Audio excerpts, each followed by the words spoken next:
Hi everyone, this is me, Piyush Shetty again here, again with a new topics related to biotechnology. Now, बहुत दिन बाद meet कर sorry for the delay but आज ना complete chapter करा दूंगा.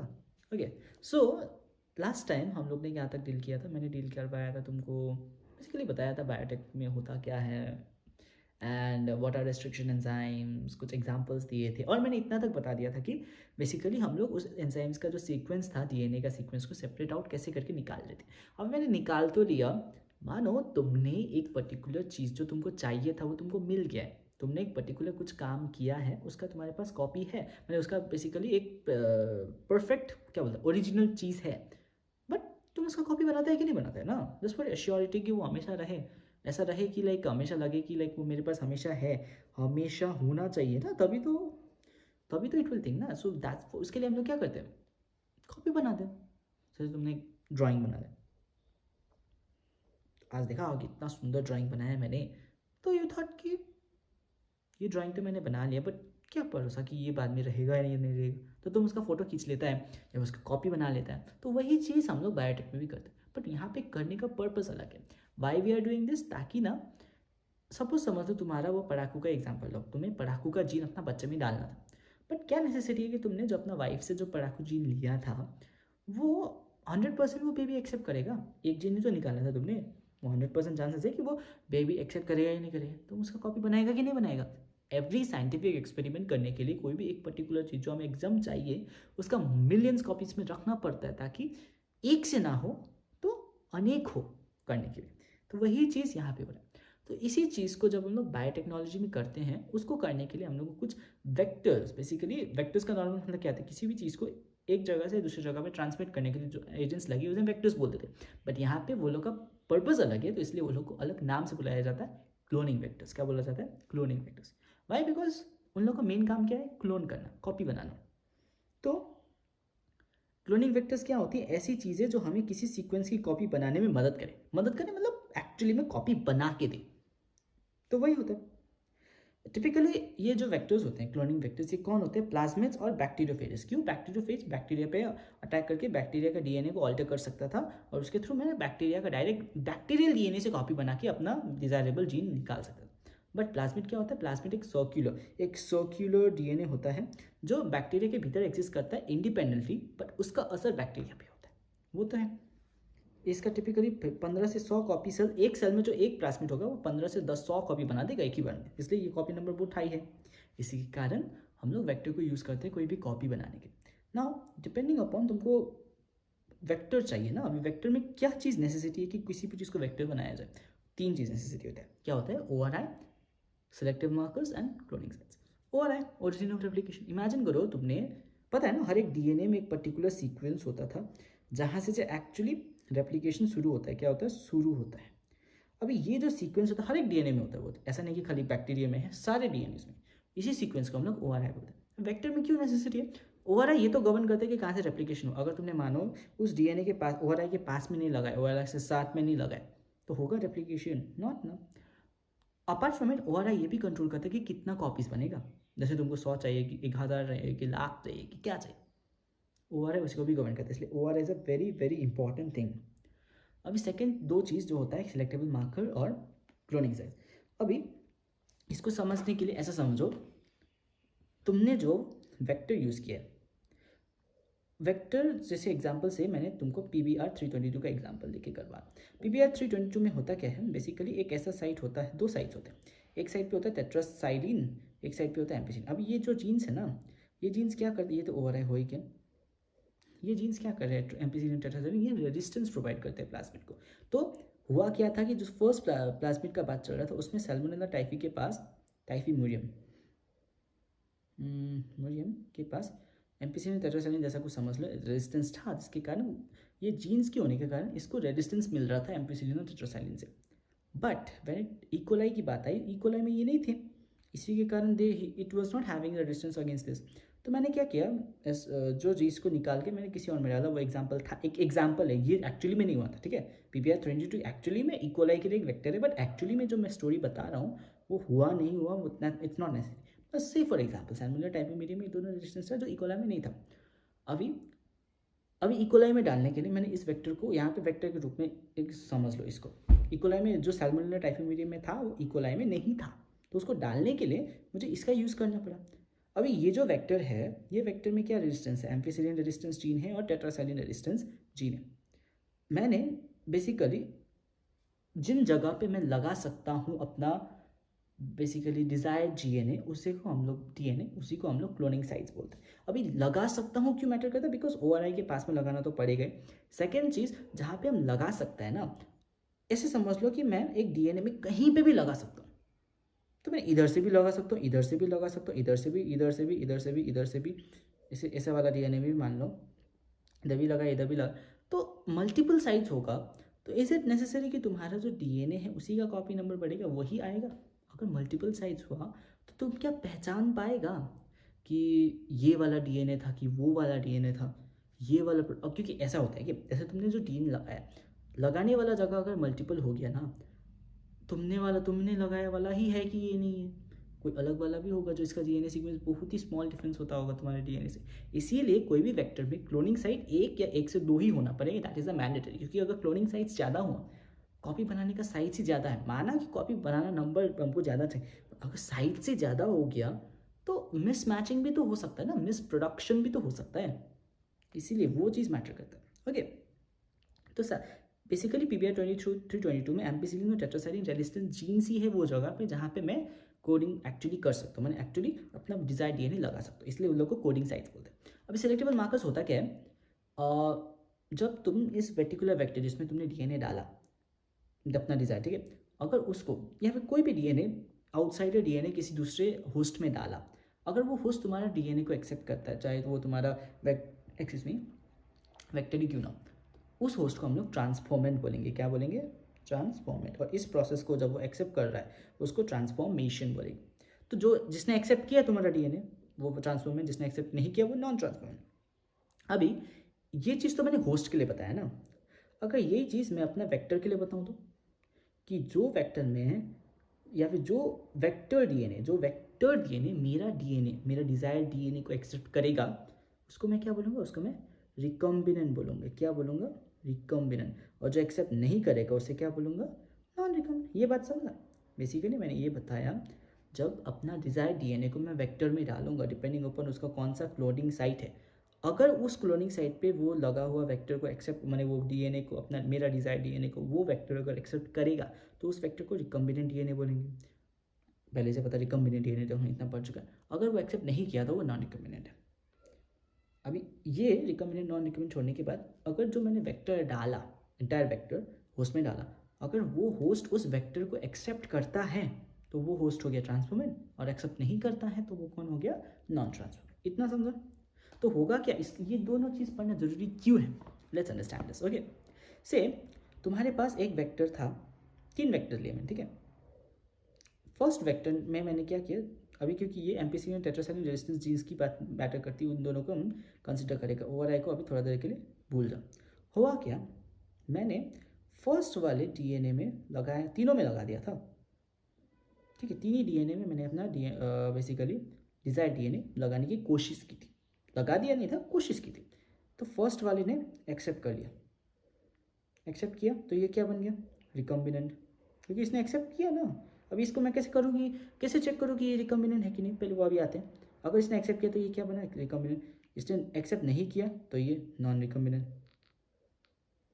अब तीसरा का बात क्यों आता है अभी हम बाद में पढ़ेंगे, ये इतना बात समझा। अभी ये कैसे चेक करूँ कि इसने रिकम्बिनेंट मैंने एक्सेप्ट किया कि नहीं किया, इसने एक्सेप्ट किया कि नहीं किया, कैसे चेक करूँ? वही चीज़ इमेजिन करो, मैंने जो डीएनए था किसको हटा के लिया रखा था? टेट्रासाइलिन रेजिस्टेंट जीन को। तो इसके कारण क्या था, अगर मैंने टेट्रासाइलिन रेजिस्टेंट जीन को हटा के अपना डिजायर जीन डाला है तो इसका मतलब उस प्लाज्मिड में जिसमें मेरा डिजायर जीन है उससे टेट्रासाइलिन रेजिस्टेंस जीन चला गया, तो वो बैक्टीरिया टेट्रासाइलिन से रेजिस्टेंस जो पहले पा रहा था उसको खो गया। तो इसी चीज़ को हम लोग यूज़ करेंगे। तो होगा क्या, मैं जो बैक्टीरिया मैंने ट्राई किया था, बैक्टीरिया यानी कि वही वेक्टर में ट्राई किया था, वेक्टर में डालना, प्लाज्मिड में डालना, मतलब बैक्टीरिया में सीधे सीधे डालना, क्योंकि तुमको पता है प्लाज्मिड का जो कैरेक्टरिस्टिक्स होता है वो बैक्टीरिया पे अफेक्ट डालता है। तो जो बैक्टीरिया पे मैंने अपना डिजायर्ड डीएनए डाला था उन दोनों को सबको मैंने ग्रो कर दिया, किस पे? टेट्रासाइलिन मीडियम, क्योंकि टेट्रासाइलिन मीडियम है।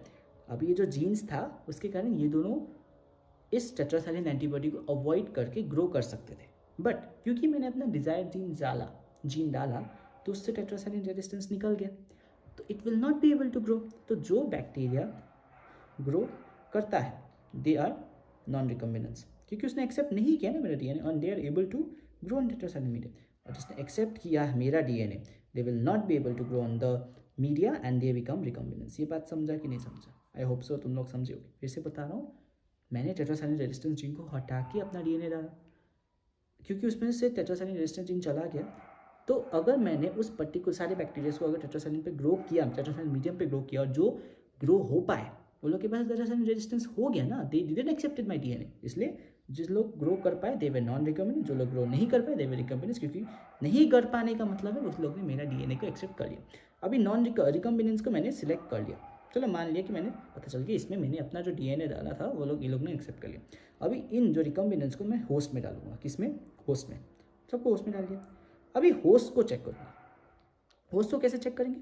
टिपिकली होस्ट एक ऐसा बैक्टीरिया होगा जिसमें ना ही एम्पिसिलिन रेजिस्टेंस का जीन होगा, ना ही टेट्रासाइलिन का रेजिस्टेंस का तो जीन होगा ही नहीं, ठीक है।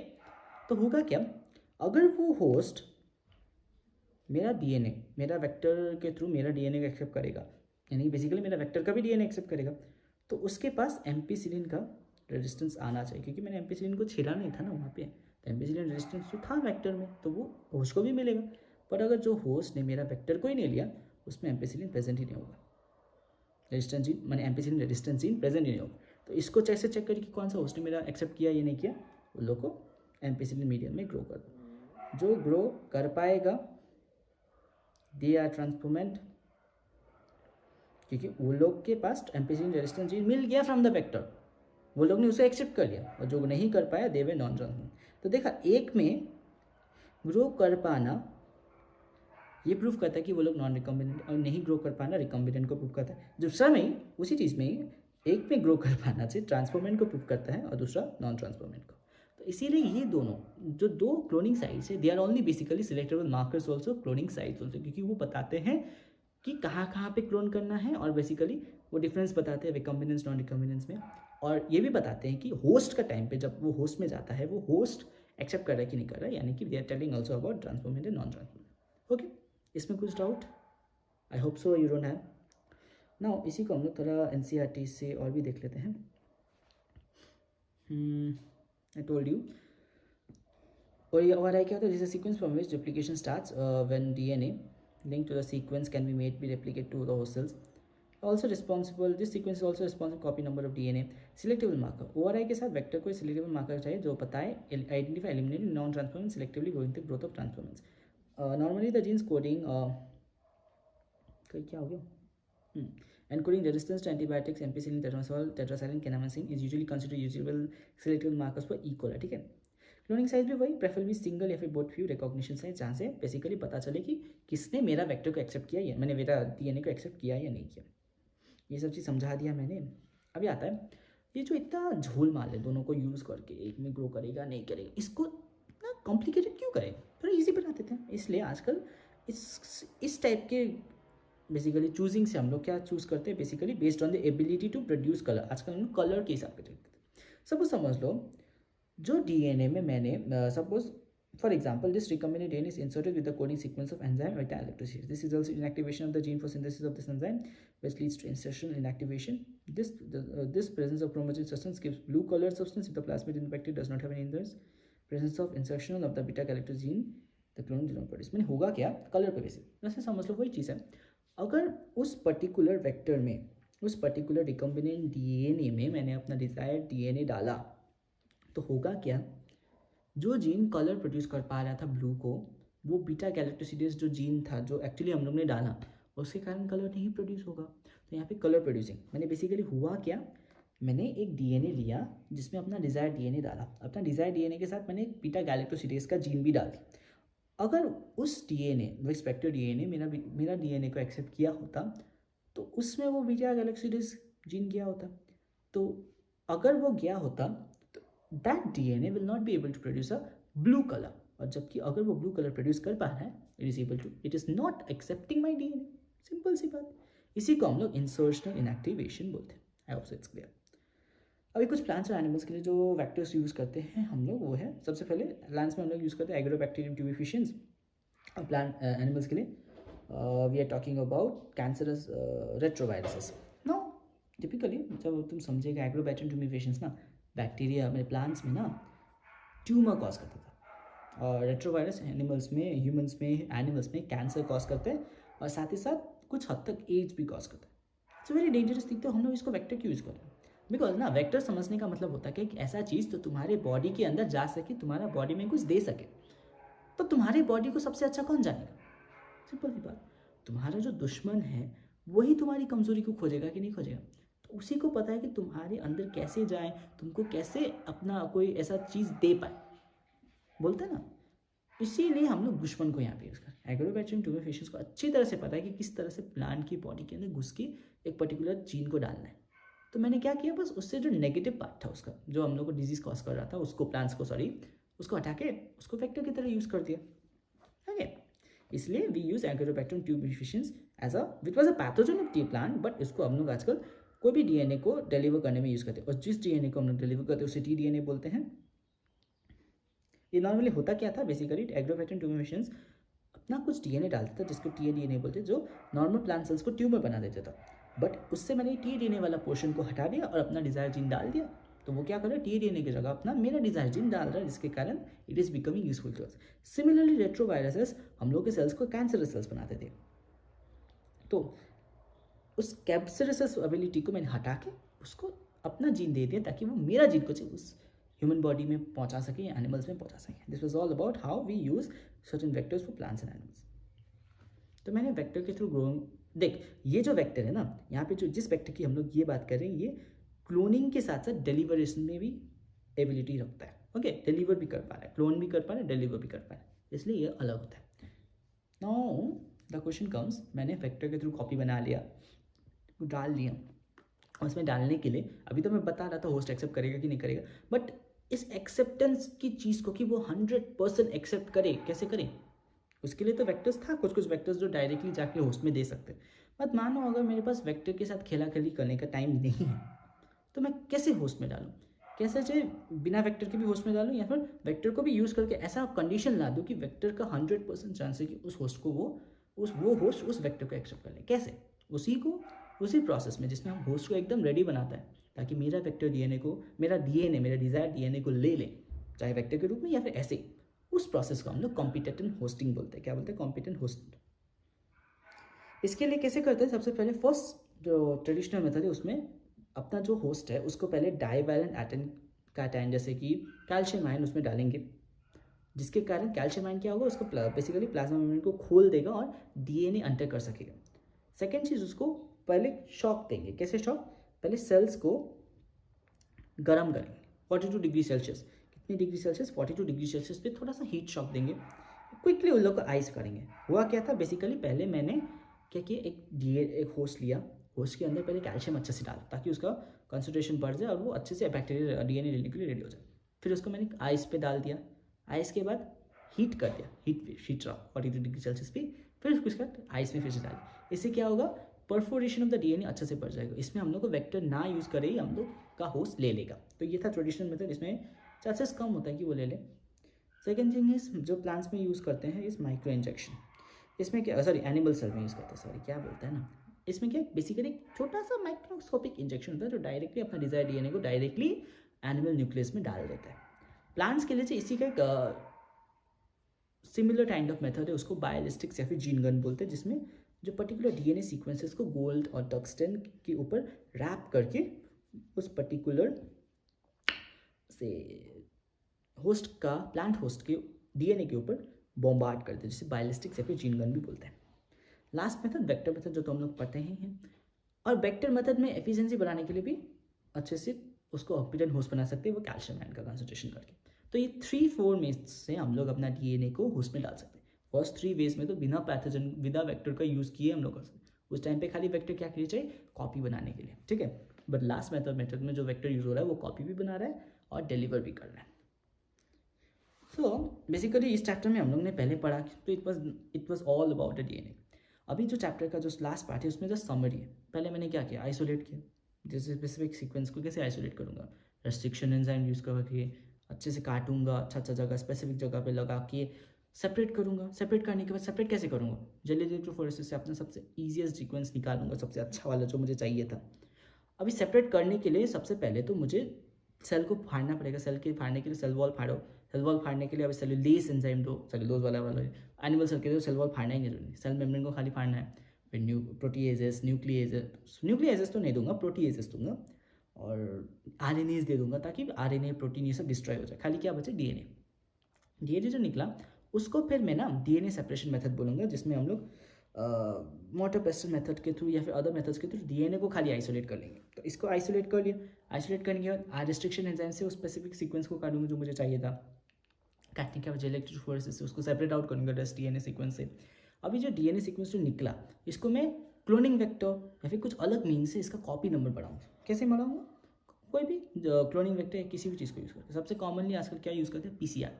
पीसीआर क्या होता है, पॉलीमरेज चेन रिएक्शन। इसको कैसे यूज़ करते हैं, जो स्पेसिफिक डीएनए है उसको पहले हीट कर देंगे। हीट करने से वो थोड़ा खुल जाएगा, जैसे डीएनए रेप्लिकेशन मेथड है उसमें थोड़ा खुलने के लिए वहाँ पे हेलिकेस लगा देते हैं, यहाँ पे थोड़ा हीट देते हैं, इसको डीनेचुरेशन बोलते हैं, जो खुल देगा। खुलने के बाद वहाँ पे थोड़ा प्राइमर्स लगा देंगे, उल्टा प्राइमरिंग। जैसे यहाँ पे देखो प्राइमर्स लगा दिया है 3, 5 और 5' टिपिकली। उसके बाद हम लोग क्या करेंगे, डीएनए टैग पॉलीमरेज लगाएंगे। कौन सा tag polymerase, tag polymerase, DNA tag polymerase. इसका काम क्या होता है, 5' to 3' हमेशा रेप्लिकेशन स्टार्ट कर देगा, इसलिए ऊपर वाला केसेस में हम लोग को प्राइमर्स लगाना पड़ेगा, लैडिंग स्ट्रैंड, लीडिंग स्ट्रैंड। अभी इसको समझने के लिए ना अच्छा से तुमको डीएनए रेप्लिकेशन आना पड़ेगा। अगर तुम लोग ने पढ़ा है तो अच्छा, नहीं तो नहीं पढ़ा है तो फिर से हम समझाते हैं। होता क्या है, डीएनए को पहले मैंने खोला हीट देके, डीनेचुरेशन करके। उसके बाद ऊपर वाला स्ट्रैंड 5', 3', नीचे वाला स्ट्रैंड 3', 5'। टिपिकली 3', 5' के ऊपर क्या बनेगा, अगर रेप्लिकेशन हो रहा है तो इसका ऑपोजिट वाला बनेगा 5', 3'। इधर में क्या बनेगा, 5', 3' का, इधर 3', 5' बनेगा। हमको इतना पता होना चाहिए जो डीएनए पॉलीमरेज है, चाहे वो टैग पॉलीमरेज इसका केस में या फिर नॉर्मल रेप्लिकेशन का केस में डीएनए पॉलीमरेज है, वो जो स्ट्रैंड बनाएगा, वो स्ट्रैंड जो बनेगा वो हमेशा 5' to 3' बनेगा। क्या बनेगा, 5' to 3'। इसलिए जो सेकेंड वाला स्ट्रैंड है ना, इस पर इसके लिए जो कॉम्प्लीमेंट्री डीएनए पॉलीमरेज बनेगा उसमें खाली एक बार प्राइमर लगाना है, क्योंकि डीएनए पॉलीमरेज एक ऐसा एंजाइम है जिसको पहले से कोई चीज़ चाहिए। ओके, प्राइमर तो लगाना ही पड़ेगा, बट यहाँ पे जो क्या है, एक बार प्राइमर लगाना पड़ेगा, बाकी काम वो खुद से कंटिन्यूसली चला जाएगा, क्योंकि वो उसका फेवरेबल डिफ्यूजन क्या है, फेवरेबल डिटेक्शन पे। तो इसीलिए इस स्ट्रैंड पे एक ही बार हम लोग को वो लगाना पड़ेगा प्राइमर, इसलिए हम लोग इसको लीडिंग स्ट्रैंड बोलते हैं। क्या बोलते हैं, लीडिंग स्ट्रैंड। फिर बात करें सेकंड स्ट्रैंड की। सेकंड स्ट्रैंड में क्या था, 5', 3' तो उसका नॉर्मल स्ट्रैंड है, उसका कॉम्प्लीमेंट्री जो बनाना है हम लोग को वो तो 3', 5' है। इसके लिए डीएनए पॉलीमरेज फेवर नहीं करेगा, तो प्राइमर लगाने के बाद भी वो थोड़ा सा तो चलेगा, थोड़ा ही देर बाद रुक जाएगा, तो फिर से प्राइमर लगाओ, फिर से थोड़ा तो चलेगा, फिर से प्राइमर लगाओ। तो इसलिए बार बार रुकता है, इसको हम लोग लैगिंग स्ट्रैंड बोलते हैं। तो इस लैगिंग और लीडिंग स्ट्रैंड के कारण यहाँ पे एनलिंग प्रोसेस में हम लोग का रेप्लिकेशन होना शुरू हो गया। और ये जब रेप्लिकेशन हो रहा है तो इसका न्यू स्ट्रैंड्स बना। अभी इसी स्ट्रैंड्स बनने की प्रोसेस को हम लोग मिलियन टाइम्स कर देंगे, एम्प्लीफिकेशन एंड एक्सटेंशन। यही होता है पॉलीमरेज चेन रिएक्शन। अभी पॉलीमरेज चेन रिएक्शन में पीसीआर में एक specific kind of DNA polymerase का यूज होता है, थैक पॉलीमरेज, जो थर्मोस एक्वाटिकस बैक्टीरिया से आया है। ये क्यों यूज होता है, बिकॉज ये बहुत हाई टेम्परेचर्स पे रह सकता है अच्छे से, इसलिए इसको यूज करते हैं। अभी कैसे डालेंगे सर, अभी होस्ट में डालने के लिए पहले होस्ट को, अभी तो ये हो गया मैंने इसका एम्प्लीफिकेशन कर लिया, अभी मैं पीसीआर करूँ या फिर कोई भी वेक्टर को यूज़ करके, क्लोनिंग वेक्टर को यूज़ करके इसका कॉपी नंबर बढ़ाऊँ, कर लिया। बढ़ाने के बाद मैं इसको होस्ट में डालूंगा। अभी वही सिलेक्ट करूँगा, पहले तो सिलेक्ट करूँगा कि कौन सा मैं मेरा वेक्टर प्रोसेस कर रहा हूँ, तो क्लोनिंग वेक्टर में चेक करूँगा कि कौन सा वेक्टर में गया है कि नहीं है, रिकॉम्बिनेंट है कि नहीं, रिकॉम्बिनेंट नॉन रिकॉम्बिनेंट। और उसके बाद वेक्टर के थ्रू अगर होस्ट में भी चलाएंगे, चाहे कॉम्पिटेंट होस्ट मेथड बताऊँ या मैंने सिंपल बिना वेक्टर वाला मेथड बताऊँ या फिर वेक्टर वाला मेथड, उसके बाद मैं चेक करूँगा ना होस्ट ने एक्सेप्ट किया कि नहीं किया, यानी कि ट्रांसफॉर्मेंट बना कि नहीं ट्रांसफॉर्मेंट बना, using selectable markers and cloning sites, इसके थ्रू यहाँ पे सिलेक्ट हो जाता है।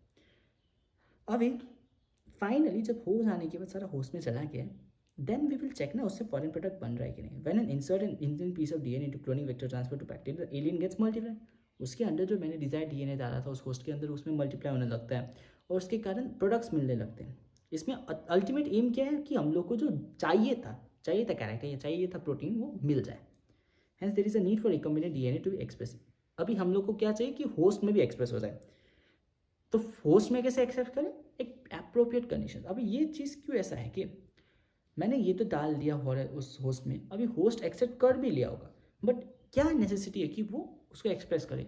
नेचर बाई चांस नेचर अगर उसको एक्सप्रेस नहीं करने दे रहे तो नेचर ही नहीं चाहता कि वो प्रोडक्ट ना बने, तो इसलिए मुझे एक ऐसी कंडीशंस देने पड़ेंगे ताकि वो अपना वो एक्सप्रेशन निकाल सकें।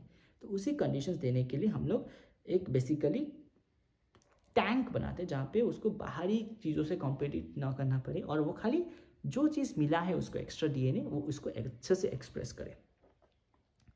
After having the cloned and gene of interest and having optimized conditions to induce the expression of target protein, one has to consider its large scale production में भी हम लोग को देखना। चलो मान भी लिया कि मैंने उसको कंडीशंस दे दिया ताकि वो अपना प्रोटीन को बनाए, डिजायर्ड प्रोटीन मुझे चाहिए था। अब इस प्रोटीन का कॉपी नंबर भी बढ़ाना है, उसके लिए भी परफेक्ट एनवायरनमेंट देना पड़ेगा। वो कौन देता है? बायोरिएक्टर्स। ठीक है। If any protein encoding gene is expressed in a heterologous host, it is recombinant protein। माने कोई भी ऐसा काइंड ऑफ हो जिसमें पहले से वो प्रोटीन बनाने वाला सीक्वेंस नहीं था और मैंने डाल दिया, उसी को हम लोग रिकॉम्बिनेंट प्रोटीन बनाते हैं। अब इसको हम लोग बनाने के लिए एक अच्छा रिएक्टर देते हैं जिसमें तक कि उसका नंबर बढ़ जाए, इसी को हम लोग बायोरिएक्टर्स बनते हैं। अब इसमें क्या मेंटेन करते हैं हम लोग? एक्टिव लॉग या एक्सपोनेंशियल फेज हमेशा मेंटेन करते हैं कि वो जो बैक्टीरिया या फिर होस्ट है वो हमेशा लॉग फेज में रहे, मैक्सिमम ग्रोथ हो, ताकि हम लोग का जो प्रोटीन है अच्छे से बढ़े। इसके लिए क्या करते हैं? Small volume cultures can not heal good quality product. इसके लिए हम लोग को लार्ज क्वांटिटीज चाहिए, इसलिए बायोरिएक्टर्स यूज़ करते हैं जो 1,000 से 100 लीटर्स का 1,000 लीटर्स का होता है, जिसमें रॉ मटेरियल होता है जो उसके फूड के लिए यूज़ हो। जैसे देखो एसिड बेस पीएच कंट्रोल के लिए रिएक्टर होता है, मोटर होता है ताकि वो घुमाते रहे, घुमाने से मोशन मिले, मोशन बनने से वो एक्टिव रहे। स्टीम फॉर स्टेरिलाइजेशन, बाहरी एनवायरनमेंट से अच्छा से बचा रहे इसलिए स्टीम होता है। फोम बेकर ताकि फोम ना बने, फोम बनने से बैक्टीरिया अच्छे से ग्रो नहीं कर पाता। फ्लैट बेडेड इम्पल्टर कल्चर, ब्रॉथ कल्चर भी अच्छा से देता है ताकि अच्छे से ग्रोथ हो। इंडिविजुअल एंजाइम्स प्रोवाइड करते हैं using microbial plant animal and human cells. Bioreactor provide the optimal, जो भी चाहिए एकदम बेस्ट कंडीशन सब चीज़ देता है। कॉमनली यूज होता है हम लोग का ये सिंपल स्टोर्ड बायोरिएक्टर या फिर स्पार्स स्टोर्ड बायोरिएक्टर, ये दो टाइप के होते हैं। स्टर्ड वाला जो नॉर्मल सिलेंड्रिकल होता है विद अ कर्व बेस ताकि रिएक्टर्स अच्छे से मिक्स हो जाए, जबकि stirrer facilitates even mixing and oxygen availability through out, इससे ऑक्सीजन लोग सब अच्छे से अवेलेबल होते हैं। या फिर दूसरा केस में जिसमें स्पार्स में खाली एयर बबल्स दिया जाता है। और temperature control system, pH control system सभी होता है ताकि अच्छे से मेंटेन हो।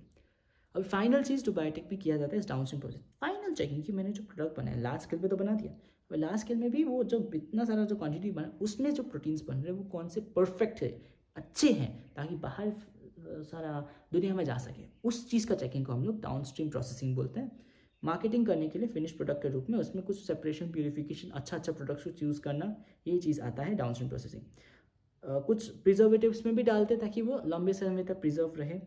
सच formulation has to undergo clinical trials ताकि अच्छी तरह से इसका वो हो जाए कि ये एकदम परफेक्ट है, यूज़ करने लायक है। तो डाउनस्ट्रीम प्रोसेसिंग ऐसा प्रोसेस है जिसमें हम लोग चेक करते हैं कि कोई भी प्रोडक्ट परफेक्ट है कि नहीं, whether it's perfect to sell in the entire market और नॉट। तो इसी के साथ थैंकफुली आज हम लोग का चैप्टर बायोटेक खत्म होता है।